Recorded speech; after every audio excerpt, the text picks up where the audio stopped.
Does NYSERPA versus Bruen in the Second Amendment serve as a defense on certain instances where someone is alleged to have lied on a Form 4473 when buying a firearm? Well, one would think the answer is no generally, but the answer may not be that clear for the reasons I'm about to explain. Stay tuned. I'll walk you through it. Hey folks, I'm Mark Smith, host of the Four Boxes Diner, proud American gunner, constitutional attorney, member of the U.S. Supreme Court Bar, and New York Times bestselling author. If you haven't subscribed to the Four Boxes Diner Second Amendment channel, please do so. We're trying to get to 100,000 subscribers to help us with the social media algorithms.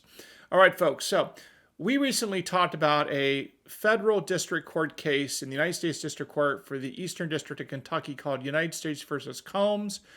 It was a decision that was very favorable to the Second Amendment by Judge Danny Reeves, who concluded that the defendant who was charged with acquiring a firearm while he was subject to a domestic restraining order, the allegation by the Department of Justice was that this was a violation of 922G8, I believe, that you're not allowed to have a firearm if you are subject to a restraining order.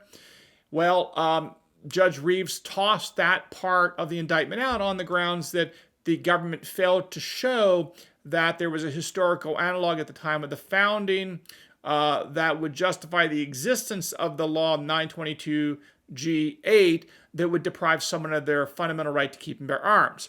But there was a second part of that criminal case, specifically that the defendant, Mr. Combs, lied on his Form 4473, which of course is the form you fill out when you are acquiring a firearm from a federal firearms licensee. And in this instance, what Mr. Combs argued was that because the underlying law, specifically that being subject to a domestic restraining order prevented him from buying a gun as a matter of constitutional law, was unconstitutional and illegal and could not be enforced, he went on to say that the second part of the criminal indictment, that he lied on the 4473 with respect to the question that he was, whether or not you're subject to a restraining order. He says that he may have lied, but he did not lie as to a material term on that form. And in order to go to prison under federal law, he has to have made a material omission or a material misrepresentation. And because the question about whether or not he was allowed to have a firearm subject to a domestic restraining order, that was not material because that particular question was unconstitutional, because the substantive law upon which that question is based was unconstitutional under NYSERPA versus Bruen, as Judge Reeves in the United States versus Combs case found. Now, Judge Reeves, I think, gave this a little bit short shrift and denied the motion to dismiss the indictment on the grounds that Mr. Combs could be found guilty of lying on that federal Form 4473. And Judge Reeves says, yeah, I think that is an independent crime separate and apart from possessing a gun subject to a restraining order. So he allowed the indictment to go forward for a trial as to whether or not Mr. Combs lied on that federal form and could go to prison under the federal statute, which I believe is 922A6, 18 U.S.C. 922A6.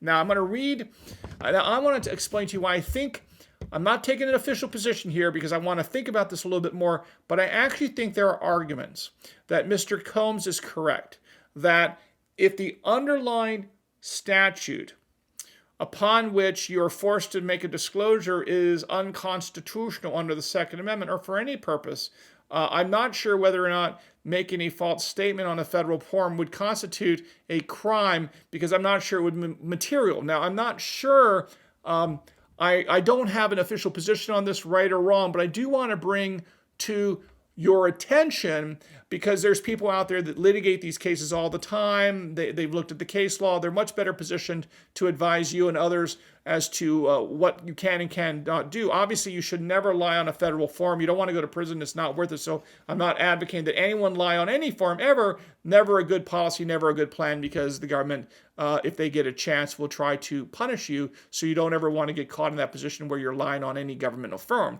But with that said, I do wonder, as a legal matter, whether or not a violation of 18 U.S.C. 922A6 is sustainable where, again, you're being asked a question about a law that's unconstitutional. Let me give you the case law, and you guys can do your research on this. There was a very major, long Supreme Court decision in 2021, which I think may be relevant to this. But I don't think, obviously, Judge Reeves, I'm not sure counsel cited this. I'm guessing they didn't because it's a kind of a geeky case here. But in 2021, the U.S. Supreme Court issued a case called Collins versus Yellen. Collins versus Yellen, a decision written by Sam Alito. Now, this is a very long and complicated opinion. Do not try to read this. It is not worth your time. It is extremely long and complicated, involving financial matters and certain federal authority about federal agencies. It is something that will give you a headache if you try to read this case of Collins versus Yellen from 2021 by Sam Alito.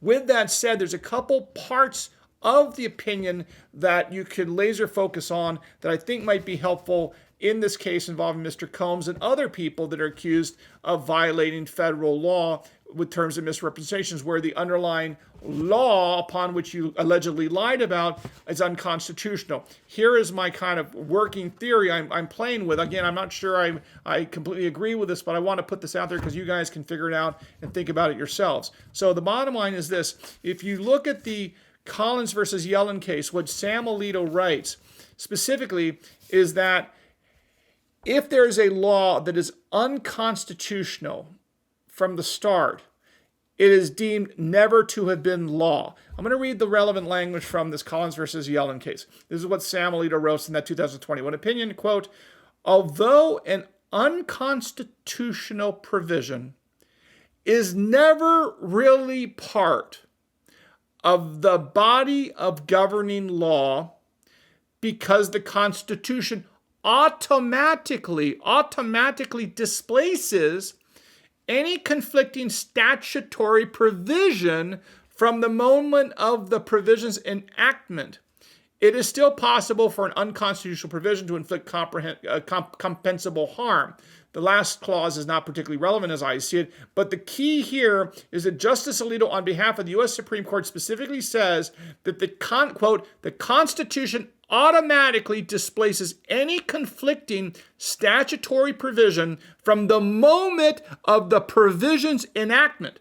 That's a quote in Collins versus Yellen, the United States Supreme Court. And then you can look at the concurrence in Collins versus Yellen by Clarence Thomas, who reaffirms this concept that a statute that conflicts with the Constitution is automatically displaced by the Constitution. This is what Justice Thomas wrote in that concurrence. He wrote, the Constitution automatically trumps an inconsistent statute, creates a paradox as applied to that particular case, which is not relevant here. He goes on to say that while the provision does conflict with the Constitution has always displaced it. So again, here you have this notion that as soon as a law is enacted that is inconsistent and in conflict with the Constitution itself, the Constitution automatically displaces that statute. So I'm coming back to our case involving Mr. Combs and whether or not the indictment that he lied on a 4473 form because he said allegedly that he was not subject to a restraining order when he was, and then he goes on and proves, and Judge Reeves says, yes, indeed, that is an unconstitutional provision to take away your right to keep and bear arms because you're subject to a restraining order. That's not allowed. Nevertheless, I'm going to let the second part of the indictment move forward that you lied about that. I think there's an argument that he gets off because the key is the word material. If you actually look at the statute, here's the relevant part of the statute from, again, 922A6. It talks about, with respect to any fact, material to the lawfulness of the sale or other disposition of such firearm or ammunition under provisions of this chapter. Again, the idea is that it is unlawful for any purpose in connection with the acquisition or attempted acquisition of a firearm from a licensed importer, manufacturer, dealer, so on, knowingly to make any false or fictitious oral or written statement, or to furnish or exhibit any false, fictitious, or misrepresented identification intended or likely to deceive, so on. But here's the key language: with respect to any fact material to the lawfulness of the sale. So it seems to me that one could make an argument based on the language I read in the Collins versus Yellen Supreme Court case from 2021 that if the underlying question about are you subject to a domestic violence order is unconstitutional ab initio, meaning from the beginning. As soon as it's enacted, it's unconstitutional pursuant to the Second Amendment.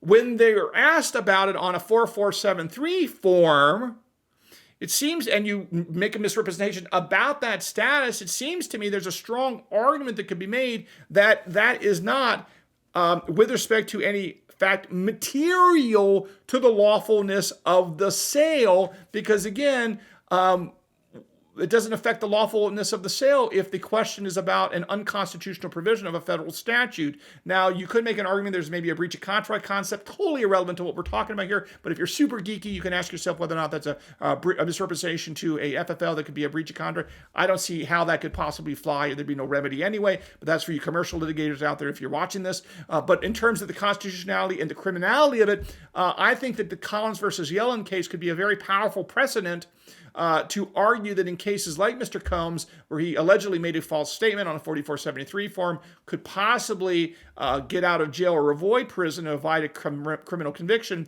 on the grounds that the underlying statute, which is the basis of that question on that form, is unconstitutional based, again, put it up, when you combine the Second Amendment jurisprudence coupled with the Collins versus Yellen precedent, I think an interesting argument could be made. I don't know what courts would ultimately do with that. It's not anything I'm going to sort of really figure out. But for you lawyers, judges, law clerks, and other intellectual geeks out there, you may want to check it out. Might be an interesting law reviewer piece for someone out there, and you might be able to help your clients. But again, you'll have to do your own research and double check me on this. Okay, hope you learned a little bit something here about the Second Amendment and the notion of Collins versus Yellen's, and the fact that as soon as a statute is enacted that violates the Constitution, according to the Supreme Court, it is automatically displaced by the Constitution. And if you haven't subscribed, please do so, and we'll see you again soon here at the Four Boxes Diner. Orders up. Table 2A.